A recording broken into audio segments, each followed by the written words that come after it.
식사를 좀 하시고 오셨습니까? 형제를 비방 또 비판하지 마라 이렇게 얘기를 합니다. 형제를 비판하는 사람은 율법을 비판하는 사람이다 이렇게 얘기를 하면서 율법을 입법하신 분, 또 율법대로 살았는지 살지를 못했는지 재판하신 분은 하나님 한 분이시고, 우리는 율법의 입법자도 또 우리는 율법의 재판관도 아닌 율법의 준행자다. 이렇게 우리가 누구인지 마치 우리가 입법을 한 사람처럼 우리가 또 율법을 가지고 형제의 삶을 판단하고 비방하고 하는 재판관인 것처럼 그렇게 행세하지 말고 율법의 준행자처럼 살아라, 그런 이야기를 하고 있습니다. 마태복음 7장에는 비판을 받지 아니하려거든 비판하지 말라. 네가 형제를 헤아리는 그 헤아림으로 네가 헤아림을 받을 것이다. 그러면서 이제 7장 11절에는 율법과 선지자가 뭐냐면 남에게 대접을 받고자 하는 대로 남을 대접하라. 이것이 율법과 선지자니라 이렇게 말씀합니다. 조금 어려운 이야기인 것 같지만 이제 기독교의 인간 이해라고 하는 내 자신을 어떻게 이해해야 되는가 라는 것입니다. 바울은 로마서를 쓰면서 유대인들의 나음이 기록된 율법을 주었다. 그 율법을 준 이유가 뭐냐면 그 율법을 통해서 율법을 완전히 지킬 수 없는 자기가 죄인이라는 것을 깨닫게 하기 위한 거다. 물론 이제 율법은 하나님의 기준이기는 하지만 그러나 율법을 지키고 그 율법으로 의롭게 될 수 있는 육체가 아무도 없다 이렇게 얘기를 하는데, 그러면 이방인은 자기가 죄인이라는 사실을 어떻게 깨닫느냐? 이방인에게 율법이 있다는 거예요. 그 율법이 뭐라고요? 양심이라고 하는, 하나님께서는 우리 인간을 만드실 때 하나님의 형상을 따라 만들었는데 그 속에 뭐가 들었느냐면 양심이라고 하는 게 들어있다는 겁니다. 양심. 그래서 율법대로 살지를 못하면 양심의 가책을 받고 괴로워하게 돼 있는 거죠. 이제 인간이 죄를 지으면서부터 죄성도 존재를 하고 또 하나님의 형상을 따라 지음받은 인간이기 때문에 인간에게 양심도 존재를 한다는 겁니다.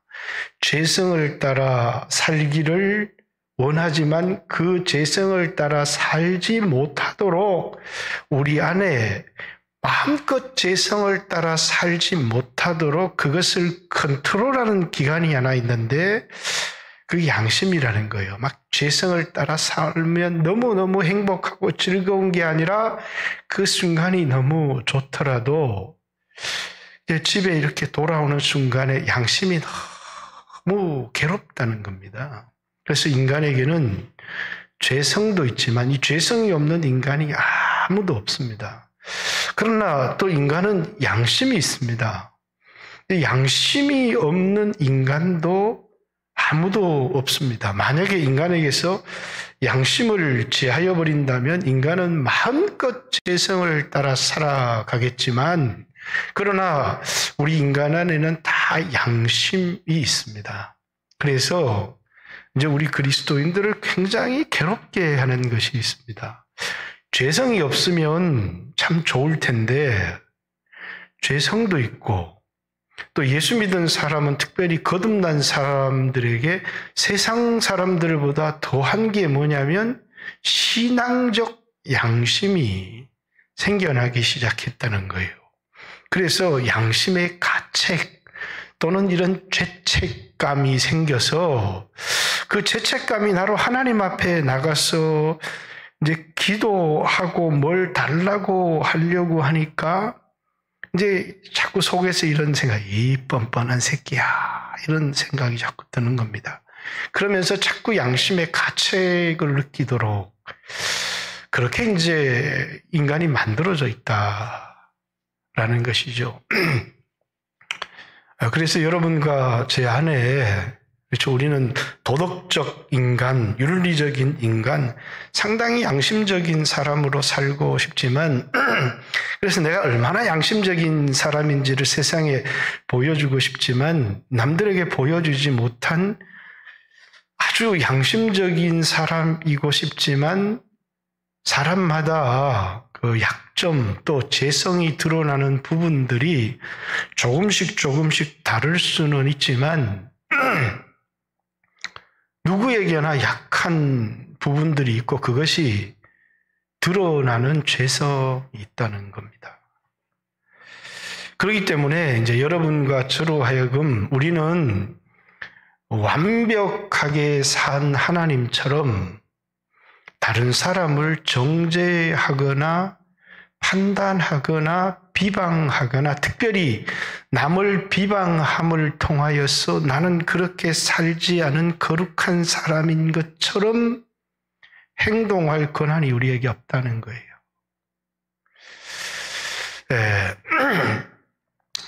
저는 이 정권이 들어서기 전까지 이 정치 얘기만 하면 우리 집사람이 좀 싫어하는데 사실 이 정권이 들어서고 개인적으로 너무너무 큰 충격을 개인적으로 받았어요.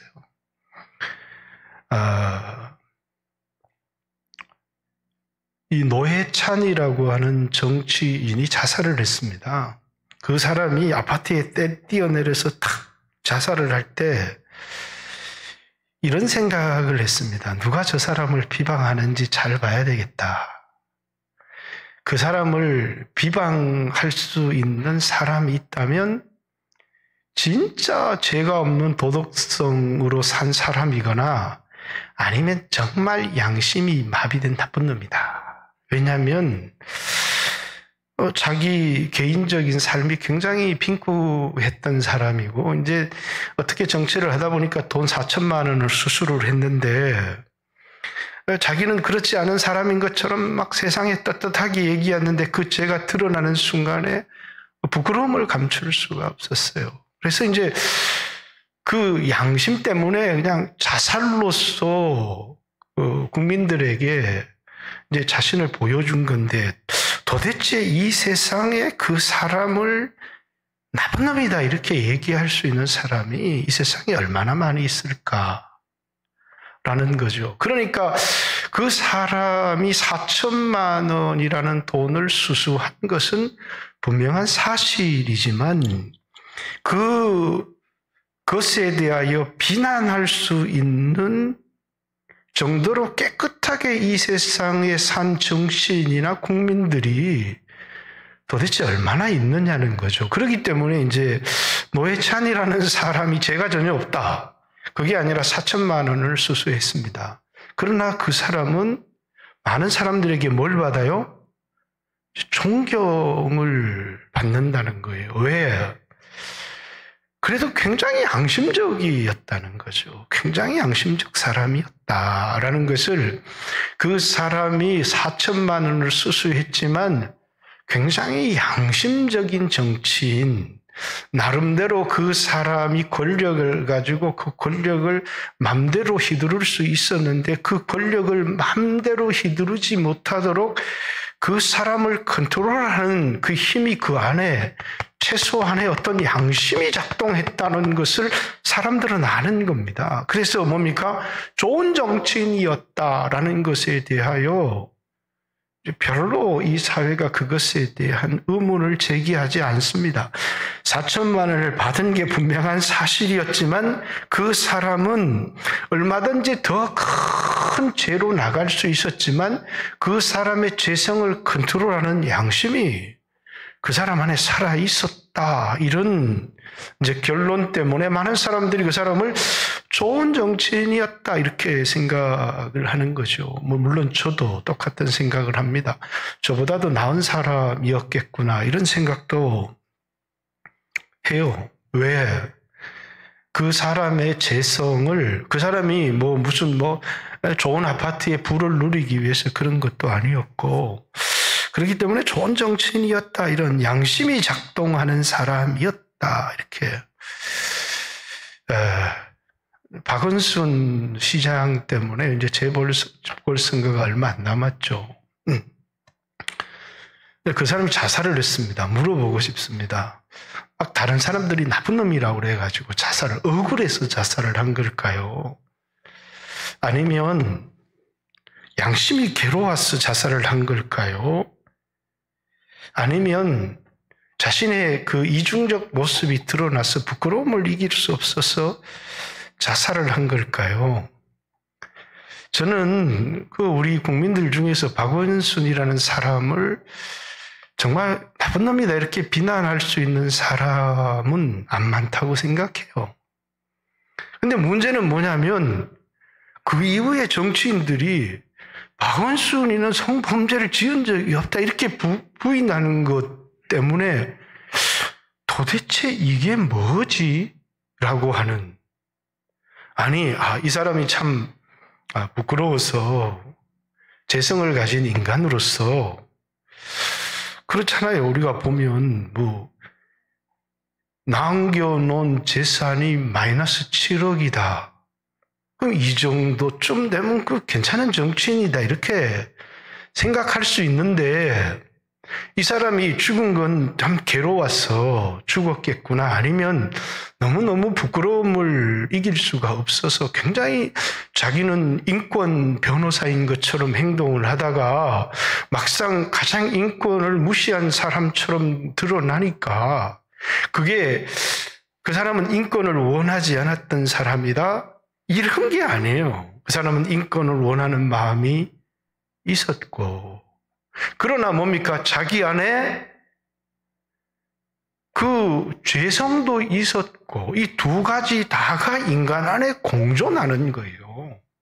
그래서 우리는, 이 사람은 진짜 인권 이런 건 순외식이고, 이 사람은 무슨 나쁜 놈이었다. 이렇게 보면 안 되고, 근데 여러분과 저 안에도 거룩하게 살고자 하는 속성도 존재하지만 또 뭡니까? 죄성도 존재하는 이런 양면성을 가진 게 우리 인간의 모습이죠. 그러니까 이 박원순이라는 사람이 분명히 인권을 위하여 평생을 산 사람입니다. 우리가 그걸 부정해버리면 안 돼요. 사람들의 연약한 사람들이나 어려운 사람들의 인권을 위하여 살았는데, 그런데 뭐도 있었다는 거예요? 그 사람 안에 죄성도 있었다는 거예요. 아니면 이 사람 왜 죽었느냐? 등산하다 떨어져 죽었느냐? 그거 아니잖아요. 그 사람의 죽음은 뭔가 이유가 있는 거죠. 그런데 이 사람은 그런 적 없다 이렇게 얘기하는 세력들이 나는 이해가 잘 안 갑니다. 그래서 우리는 누구나 죄를 지을 수 있는 죄성을 가진 인간이기 때문에 이분이 참 인권을 위하여 수고한 분이었지만 이 사람에게도 죄의 유혹은 있었던 것 같습니다. 이렇게 하고 넘어가는 것이 저는 마땅하다고 생각합니다. 목사로서 영혼을 구원하려는 마음, 거룩하게 살려고 하는 마음이 있습니다. 기도하다 보면 눈물도 나고 막 뜨거운 열정도 생기고, 그렇다고 내 안에 죄성이 없느냐? 그렇지 않다는 거죠. 우리에게는 그런 죄성이 여전히 거룩하게 살고자 하는 욕망이 큰 만큼 우리 안에 죄성도 있습니다. 그러니까 우리 안에는 양심도 존재하고 우리 안에는 죄성도 존재합니다. 그래서 이 둘이 싸워서 늘 우리의 마음을 괴롭게 하고 죄책감을 느끼게 하고, 이게 우리 그리스도인의 모습이죠. 자, 한 사람만 얘기를 한번 더 해볼까요? 저는 늘 이제 제가 생전에 만날 일도 없겠지만 이제 그분이 가신 곳과 내가 갈 곳이 다르니까 노무현 대통령을 만나면 물어보고 싶습니다. 왜? 재판을 받고 대통령에 대해서 검찰에 끌려가서 조사를 받고 무리했던 것 분명히 있죠. 억울하셔서 돌아가셨습니까? 아니면 부끄러워서 돌아가셨습니까? 라고 하는 뭔지를 모르겠어요. 그런데 이제 이 땅에 수없는 사람들이 뭐냐면 그 사람이 살았던 삶이 그 사람을 핍박했던 삶보다 했던 사람들보다 더 훌륭했다고 생각하니까 많은 사람들이 분노한 겁니다. 근데 개인적으로 이제 물어는 보고 싶어요. 억울하셨습니까? 아니면 부끄러우셨습니까? 라고 하는 도대체 뭘까라고 하는 생각을 개인적으로 부끄러우셨을까? 아니면 억울하셨을까라고 하는 생각들을 개인적으로 해보죠. 저는 어떤 사람을 강하게 비판할 때, 그렇죠. 노회찬이라고 하는 이 국회의원을 비판하는 사람이 나오면 그 사람을 유심히 한번 좀 보고 싶었습니다. 그 사람이 어떤 사람인지, 그가 어떤 삶을 살아가는 사람인지, 양심이 마비된 사람인지, 아니면 정말 예수님처럼 완전 무결한 사람인가 라고 하는. 그렇죠. 근데 이제 예수님 당시에 바리새인들이라고 하는 사람들이 이제 어떤 사람들이었느냐면 다른 사람들을 계속 정죄하는 겁니다. 근데 정죄할 자격이 본인들에게 없어요. 왜? 본인들도 종교적인 행위들이 있지만 그 안에 돈을 사랑했고 율법을 이용해서 간음을 하기도 하고 그러면서 간음하다 잡힌 여자를 막 돌 쳐서 죽여야 될 막 여자라고 막 정죄를 하는 겁니다. 그래서 이제 요한복음 8장에 예수님이 간음하다 잡힌 여자, 그것도 현장에서 간음하다 잡혔어요. 이게 부끄러운 일이 분명하죠. 근데 예수님이 막 사람들이 막 정죄를 하고 비판을 하니까 바닥에 글을 썼어요. 이렇게 뭘 썼는지는 모르겠지만 이제 많은 사람들이 이 마태복음 5장 마음으로 간음해도 간음한 자다. 이런 그런 글을 쓰지 않았겠나 이렇게 생각을 합니다. 그런데 예수님의 그 바닥에 쓴 글을 읽으면서 그제서야 뭡니까? 양심의 가책을 받은 겁니다. 왜? 이 여자와 자기가 하나도 다를 바가 없고 나는 이 여자를 정죄할 그런 자격이 나에게 없다는 것을 생각하고 부끄러워서 돌을 던지려다가 그냥 돌을 넣고 다 떠났어요. 근데 이제 그 여자와 예수님이 둘이 이제 대면했습니다. 율법의 입법, 율법의 재판을 하신 정말 죄가 없고 거룩하신 우리를 유일하게 재판하고 정죄할 수 있는 그분 앞에 이 죄가 지은 여자가 딱 선 겁니다. 그런데 예수님이 너를 정죄하는 자가 있느냐 이렇게 묻습니다. 여자가 없습니다. 예수님이 나도 너를 정죄하지 아니하노니. 이게 뭐냐? 복음이에요. 복음은 한마디로 얘기하면 나도 너를 정죄하지 아니하노니. 이 세상의 사람들이 손가락질하고 정죄할 줄 몰라도 우리를 정죄할 수 있는 분은 율법의 입법자요 율법의 심판자가 되시는 예수님밖에 없는데 그 예수님이 우리를 앞에 세워놓고 오늘 정죄하는 자가 있느냐? 다 떠났는데요. 그랬더니 나도 너를 정죄하지 아니하노니. 율법을 한마디로 이 복음을 한마디로 얘기하면 정죄할 수 없는 아니 정죄하지 않는 하나님 말씀 그걸 복음 이렇게 얘기를 하는 겁니다.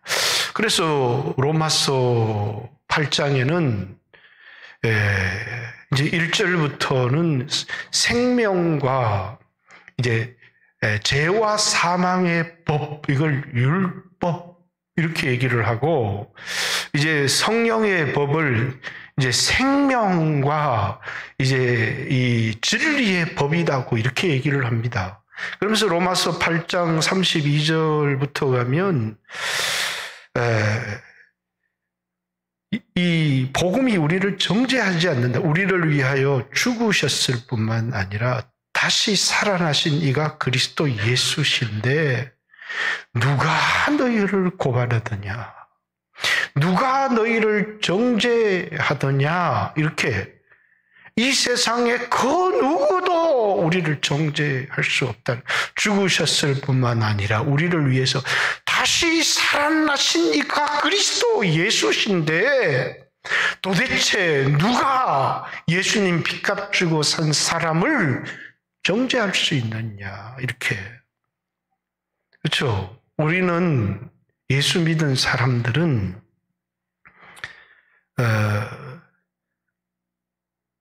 죄를 전혀 안 짓는다.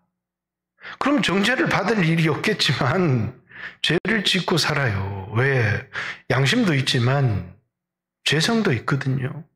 그래서 여러분이 하나님 말씀대로 살지 않고 또 이렇게 바람을 피우고 죄를 짓지 않았다고 해도 마음으로 수없이 음욕을 품기도 하고 돈에 대한 욕심, 남의 가진 것을 탐하기도 하고 그런 얼마든지 많은 죄를 몸으로 짓는 사람 또 이렇게 마음으로도 짓는 사람들이 있는데 그런데 예수님이 뭡니까? 우리를 정죄하지 않는다는 거예요. 근데 예수님은 우리를 정죄하지 않지만 그게 복음이지만 그러나 여러분 괴롭지 않습니까? 괴로워요. 왜? 신앙 양심이 자꾸 살아나기 때문이에요. 신앙 양심이 자꾸 그렇게 살면 안 된다고. 그래서 예전에 돌비에 새겨졌던 율법은 폐하여졌지만 하나님이 이 율법을 우리의 양심에다가 성령으로 딱 써버린 겁니다. 그래서 돌에 새겨진 율법이 아니라 육의 신비, 우리의 양심에다가 율법을 하나님이 다 기록해 놓았는데 그래서 이제 여러분과 제가 죄를 지으려고 하면 들킬까봐 부끄럽기도 하지만 이 부끄러운 것보다 예수 믿는 사람들이 이게 드러나서 부끄러워서 어떡하지? 그것도 우리에게 수치를 당하는 부끄러움 중에 하나지만 하나님 앞에 이 신앙의 양심에 자꾸 이게 걸린다는 겁니다. 다윗이라는 사람도 그런 은혜를 받았는데 이 죄성이 있는 겁니다. 막 전쟁터를 막 싸우고 다닐 때는 죄성이 드러날 기회가 없어요. 그런데 이제 쫄따구들을 다 전쟁터에 보내고 이제 저녁에 황혼이 탁 지는데 커피 한 잔 먹고 이렇게 마시고 있다 보니까 여유가 생기는데 이게 이쁘게 목욕하는 여자가 보이는 겁니다. 근데 머리로는 안 되지. 이 나라를 위해서 목숨을 걸고 싸우고 있는 이 우리아의 아내인데 내가 이렇게 손을 대면 안 되지 라고 하는 생각을 가지고 있지만 끓어오르는 죄성을 어떻게를 못하는 겁니다. 그러니까 죄를 지었어요. 근데 이걸 덮고 숨기며 살아가는데 양심은 계속 괴로운 겁니다. 아무도 다윗에게 왜 남의 여자를 데리고 사십니까? 물론 이제 나중에 드러나고 살았죠. 얘기를 하지도 않고 또 그 죄는 덮여진 것 같아요. 그런데 어느 날 선지자가 와서 책망을 합니다. 비유를 들어서 바로 당신이 그 나쁜 놈이요. 이렇게 하니까 다윗은 하나님의 성전에 가서 제단에 뿔을 잡고 하나님 앞에 통곡하며 이제 울기 시작합니다. 그러면서 이제 시편 51편 나는 여러분 우리의 양심에 죄책에서 해방되어지고 하나님과 새로운 관계를 맺는 굉장히 좋은 기도가 이제 참회 기도인데, 그 참회 기도가 시편 51편에 나와 있고, 그걸 한마디로 베드로가 누가복음 5장에 주여 나는 죄인입니다 라고. 예수 믿는 사람들은요, 자기 자신이 얼마나 형편없는 사람인 줄을 압니다. 그래서 자기가 가치 없는 사람인 줄을 알아요. 그건 뭐냐면 자기가 얼마나 이 죄에 약하고 그리고 형편없는 사람인지를 율법을 통해서 깨닫습니다. 그러나 또 하나를 깨달아요. 자기가 예수님이 자기의 죄를 위하여 피 흘리신 그 예수님의 십자가의 피를 보면서 자기의 형편없는, 가치 없는, 심판받고 지옥에 떨어져야 마땅할 자기도 보지만, 그러나 예수님이 피값 주고 사셔서 세상의 그 어떤 것과도 비교할 수 없는 존귀한 자라는 사실도, 그래서 그리스도인들에겐 양면성이 있습니다. 양심의 괴로움도 있지만 예수님이 우리를 위해 십자가에 죽으셔서 우리의 생명을 사셨는데 자살로 우리 인생을 마무리할 수는 없는 것이죠. 그러니까 이게 이제 그리스도인의 모습이에요. 근데 이 그리스도인들을 거룩하게 하나님의 형상을 닮아가게 만드는 그 작동을 하는 게 뭐냐면 신앙의 양심이에요. 그런데 제가 이 정권이 들어서면서 새로운 형의 인간을 하나 발견한 겁니다. 이거 진짜 우리 사회의 도덕적 기준을 무너뜨려버리는, 죄가 명명백백히 드러났는데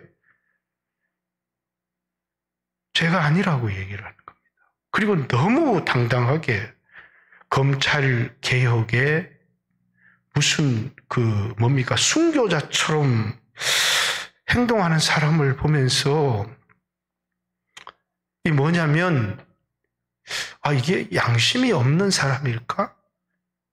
아니면 양심의 화인을 맞은 걸까? 저 정도가 되면 부끄러워서 물러나야 되는데 미안합니다 이렇게 해야 되는데 전혀 부끄러움을, 제가 예를 들어서 검찰에 관한 자신의 그 의지가 명백하더라도 자녀나 편법을 쓴 것들에 대한 이런 일들에 관해서는 보통 사람 같으면 검찰 개혁은 반드시 완수를 해야 되지만 자녀 문제에 관해서는 국민 여러분께 정말 죄송합니다 라는 정도의 표현이라도 해야 이해가 가잖아요. 그런데 도무지 이해갈 수 없는 이런 행동들을 보면서 제가 의인이 아닙니다. 전 노무현 대통령 같은 사람을 굉장히 좋아합니다. 인간적으로. 저는 노회찬이 같은 사람 정도면 크리스찬이 아니죠. 그렇지만 굉장히 뭐라고 해야 돼? 인간적으로는 이 정을 느끼는 참 인간다운 사람이다. 참 예수님을 알았으면 얼마나 좋았을까. 이런 생각을 개인적으로 합니다. 그리고 박원순이 나쁜 놈이라 이렇게 하는데 오거돈이가 더 나쁜 놈이지. 양심의 가책을 느껴 부끄러워서 자살하는. 그래서 우리가 돌아보면 그러면 나는 이 박원순 시장 같은 사람을 정죄할 만큼 거룩하냐?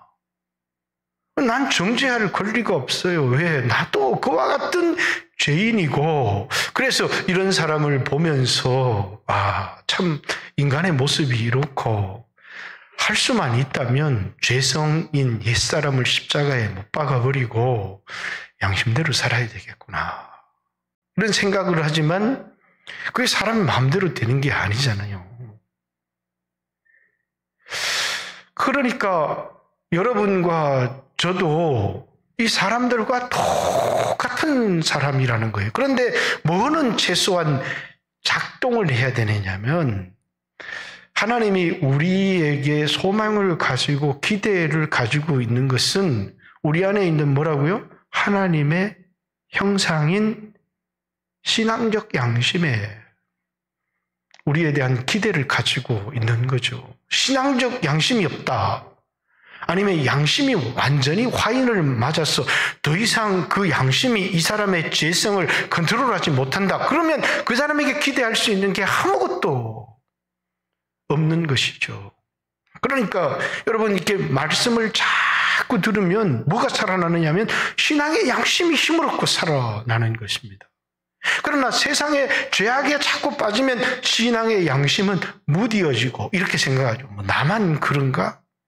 세상에 더한 놈들 훨씬 더 많은데. 그러면서 신앙의 양심은 자꾸 무디어지면서 욕망을 합리화하는 쪽으로 방향이 자꾸 가는 겁니다. 하나님을 가까이 하고 말씀을 읽고 기도하고 그러면서 하나님 가까이 하려고 하니까 이 양심으로 하나님과 대면하는 것 외에는, 그러니까 하나님과 대면하려고 하면 죄를 회개해야 되고 양심을 가지고 하나님 앞에 주여 나는 마치 양심에 화인 맞은 사람처럼 그렇게 살았습니다. 주여 이 더러운 마음을 주님이 깨끗하게 해 주십시오. 그렇지 않으면 나는 소망이 없습니다. 이렇게 하면서 하나님 앞에 나갈 수밖에 없는 것인데, 근데 하나님에게서 멀어지면 자신의 죄는 점점 합리화하면서 양심은 더 이상 작동하지 못하는, 겉모습은 멀쩡한데 이제 그렇게 되어지는 것이거든요.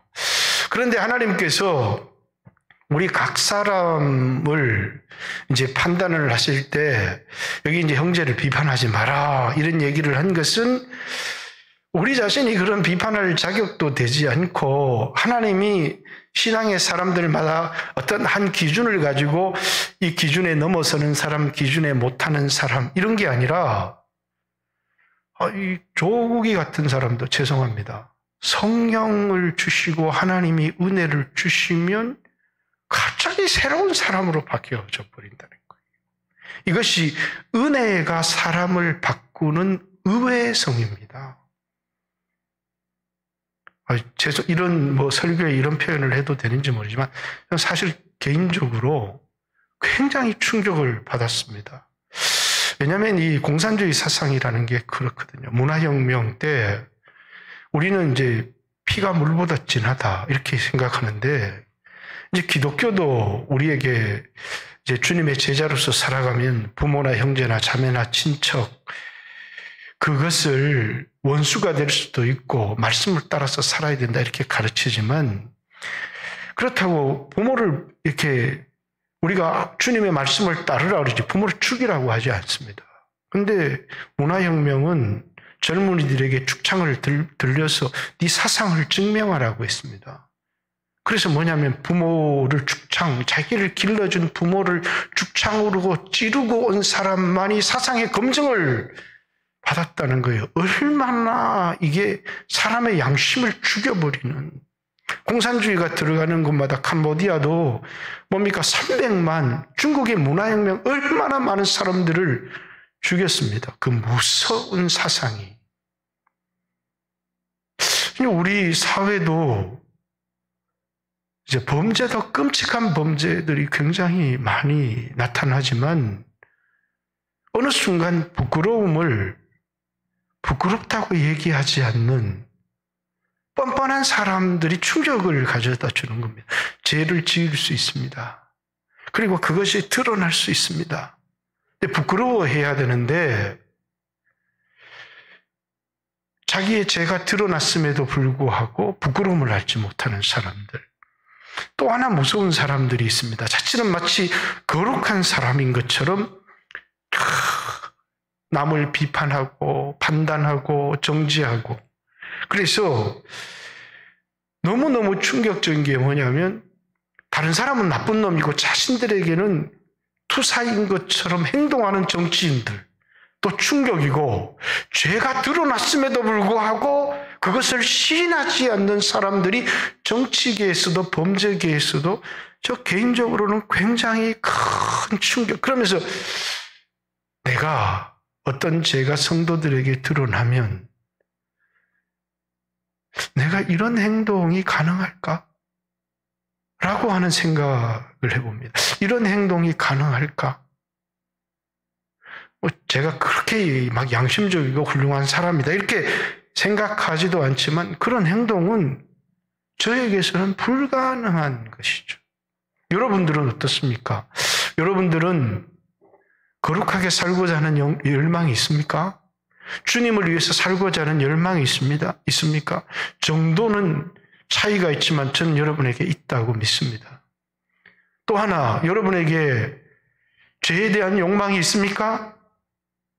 사람에게 정도의 차이는 있지만 죄에 대한 욕망을 잘 억제하고 살아가는 사람도 있고 또 그것을 어느 정도 합리화하며 숨기며 살아가는 사람도 있습니다. 돈 문제, 성 문제부터 시작해서. 근데 하나님께서 이제 여러분들에게 신앙의 양심을 주시고 하나님 앞에 나오는 것들을 통해서 자꾸 죄성은 십자가에 못 박고 양심을 따라 살아가도록 여러분들을 자꾸 이끌고 인도하고 계시는데 마치 자신은 그런 것과 상관이 없는 의인인 것처럼 자기가 입법자인 것처럼 자기가 재판자인 것처럼 형제를 비판하고 판단하는, 여기서 형제가 죄를 범하는 것을 보면 가서 형제님 그렇게 하면 안 됩니다. 이렇게 그 형제를 위해서 기도하거나 권면하거나 이런 것을 하지 말라는 얘기가 전혀 아닙니다.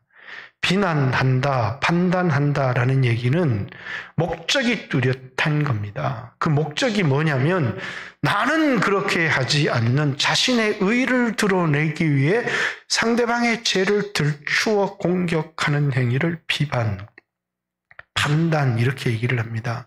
형제여 나도 연약합니다. 형제야 나도 무너지고 나도 실패합니다.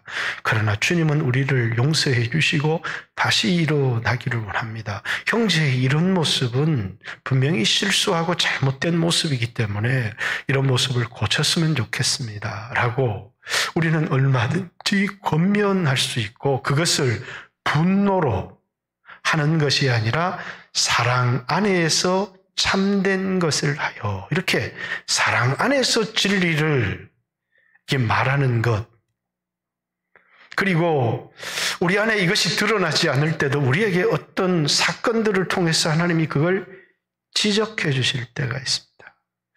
다윗은 죄를 지었습니다.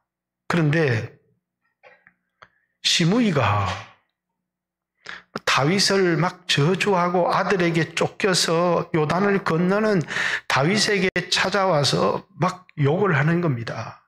그럴 때 옆에 있던 요압이 화가 이렇게 치밀어 올라서 우리말로 가서 저는 목을 좀 따올까요? 그러니까 다윗이 그냥 두라고 합니다. 왜? 하나님께서 이제 시므이를 보내어서 나를 욕하는 거다. 그래서 그 시므이의 저주와 욕을 들으면서 내가 지은 죄를 가슴 아파하고 나를 낮추면 혹 하나님이 나에게 은혜를 베풀까 하노라. 그러면서 그걸 통해서 저 나쁜 놈 그러면서 보복을 하는 게 아니라 다른 사람이 나를 욕을 하거나 나의 환경에 어려움이 찾아왔을 때 나의 죄성을 죽이고 하나님 앞에 긍휼히 여김을 받기 위한 겸손함이 다윗에게 있었다는 거예요. 그러니까 그는 다시 회복되기 시작합니다. 한번 죄를 지었다고 너 끝 이렇게 말하는 게 아니라 하나님 저는 하나님께 돌아가기를 원하고 회개하기를 원하고 거룩하기를 원하고 근데 제가 죄를 지었습니다. 나는 엄마 뱃속에서부터 죄인이요 태어날 때부터 죄인입니다. 그러면서 하나님이 원하시는 건 거룩한 것이 아니고 상하고 통회하는 심령이라. 하나님은 상하고 통회하는 이 심령을 멸시치 아니하십니다. 그러면서 하나님께 돌아가잖아요. 그는 음란한 죄를 지은 왕이었고 자기를 따르는 충직한 부하를 살인 교사한 어마어마한 큰 죄인이면서도 그는 하나님 앞에 하나님의 마음에 맞는 위대한 하나님의 나라의 대표적인 왕의 모습으로 쓰임을 받게 됩니다.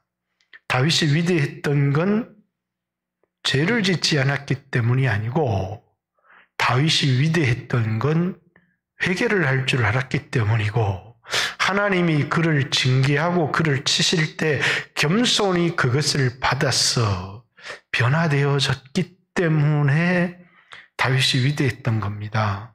죄를 지은 사람도 기회는 있습니다. 하나님의 징계 앞에 겸손할 수 있다면 그것을 통해서 회개하고 하나님 가까이 나갈 수 있다면 그런데 어떤 사람이 얘기를 하죠.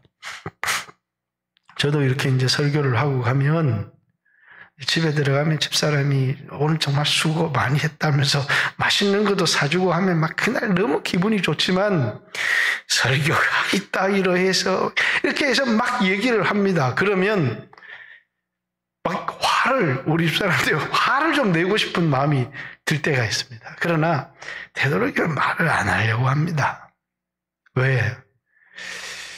하나님이 나를 많이 징계하셔서 병도 들게 하시고 수없는 그 어려운 골짜기를 통과해서 여기까지 오게 하셨는데 하나님이 누구를 통해서 나를 비판할 수 있는데 여기서 내가 어떤 때는 그 비판하는 말들이 물론 성도들 가운데 저를 비판하는 사람도 없지만 이제 저에게도 하나님이 아주 좋은 비판자를 하나 두셔서 늘 설교 시간이 길다. 정치 얘기는 절대 하지 마라부터 시작해서 이제 많은 비판들을 듣게 하십니다. 그런데 이게 울컥 화가 치밀어 올 때도 있고 그 비판이 지금 내 가지고 있는 마음과 맞지 않을 때도 있고 그럴 때가 들을 만한 이건 들어야 될 비판이다 하는 비판도 있지만 어떤 비판은 정말 억울해 라는 비판도 있습니다. 근데 되도록이면 뭡니까? 그냥 가만히 있으려고 합니다. 거기서 내가 뭔가를 말하려고 하면 내가 아주 교만한 사람이 되어지는 듯한 느낌이 들기 때문입니다. 그러니까 여러분 또 우리 집 사람 가서 목사님 비판하지 마세요. 그럼 좀 집에 가면 죽습니다. 그런 소리 하지 마세요. 농담삼아 하는 얘기입니다만은 우리 집에서 일어나는 일들입니다만은 오늘 여러분과 저의 삶에 있어서도 그렇다는 거예요. 여러분 완벽하게 거룩한 누구를 비판할 수 있는 사람이 있습니까? 금방 신앙생활을 하는 사람에게는 도덕 점수가 10점만 돼도 주님은 내가 기대했던 것보다 네가 우수하다. 그런데 장로님도 되고 권사님도 되고 90점은 돼야 되는데 그런데 뭐라고요? 70점밖에 안 되는 겁니다. 그럼 주님은 뭐라고요? 화가 나는 겁니다. 왜? 사람마다 그 사람의 신앙의 수준이나 베풀어 주신 은혜나 이런 거에서 기대하는 것들이 다 다르기 때문입니다. 제가 우리 교회 새신자들한테 화내는 거 본 적 있습니까? 화 안 납니다. 예배만 나와도 너무너무 좋아요. 그런데 때때로는 장로님들, 권사님들 속이 상할 때가 있습니다. 왜? 기대가 다르기 때문입니다. 다른 사람보다 못한 것 아니죠? 근데 주님도 우리에게 완벽한 누구를 비판할 수 있을 만큼의 사람을 기대하지는 않습니다. 그러나 우리에게 다 신앙의 양심을 주시고 좋은 신앙의 기준을 주시고 가지고 있는 기대가 다 다르기 때문입니다. 우리가 남을 비판함을 통해서 그 사람이 거룩하게 되어지는 것이 전혀 아니고 은혜를 받아서 뭐 할 때요? 신앙의 양심이 살아날 때만 그 사람이 변화되어지는 것입니다. 그래서 주님은 형제를 비판하지 말라. 네가 율법의 입법자도 율법의 재판관도 아니고 너는 율법의 준행자이기 때문에 형제가 죄를 짓는 것을 보고 사랑으로 그를 권면할 수 있다. 그러나 먼저는 그것을 통해서 내 자신을 돌아보고 내 자신이 하나님의 율법을 지키는 그것을 돌 위에 기록된 율법을 얘기하는 게 아니고 성령으로 우리의 육의 신비 마음판에 기록된 율법을 이야기를 하는 것입니다. 사랑하는 성도 여러분, 오늘 우리에게는 누구나 죄책감이 존재합니다. 그 죄책감 때문에 내가 하나님 앞에 너무 눌려서 하나님 앞에 나가지 못하는 것도 문제가 되지만 죄를 짓는데 아무런 죄책감을 느끼지 않는다라고 하는 것은, 그러면서 뭐 예수 피 있는데 그러면서 우리의 양심의 기능들이 살아나지 않는다면 그 사람은 예수의 피를 이용하는 사람이지, 예수의 피의 은혜를 깊이 기억하는, 예수의 피의 은혜를 입은 사람들은 신앙의 양심이 살아나는 사람이지, 신앙의 양심이 죽어가면서 자신의 죄를 합리화시키는 사람이, 그 사람이 예수의 피의 은혜를 입은 사람이 아니라는 사실을 기억해야 합니다. 오늘 이 땅에 그리스도인들의 문제가 되어지는 게 뭐예요?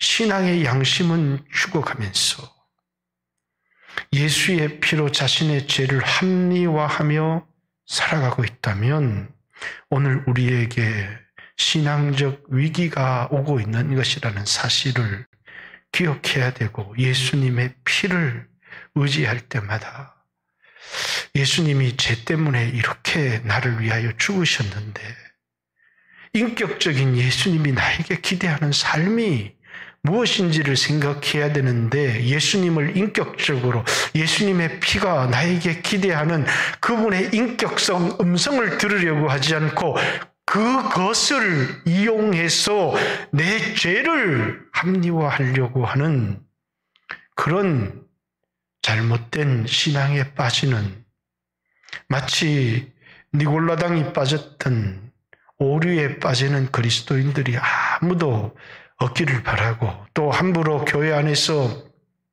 실수하고 넘어지고 연약한 사람들이 있다고 할지라도 마치 여러분은 그렇지 않은 사람인 것처럼, 또 하나님이 각 사람마다 기대하는 수준이 다 다른데 함부로 정죄하지 않는 그런 그리스도인으로 형제를 사랑하고 그를 위하여 기도하는 성도들로 살아가기를 주님의 이름으로 부탁을 합니다. 그리고 또 이게 내가 오늘 또 이게 정치적인 인물들을 이렇게 언급을 하다 보니까 이게 뭐 제 속에 있는 것을 그대로 털어놓았고, 또 개인적으로는 상당히 이 사회에 대한 굉장한 충격을 사실은 받고 있고, 또 그런 사람들을 보면서 전혀 예상하지 못했던, 자기를 바라보며 괴로워하고 힘들어하고 이 정도 수준에서 나를 좀 바꾸어야 되겠구나 이런 생각을 하는 게 아니라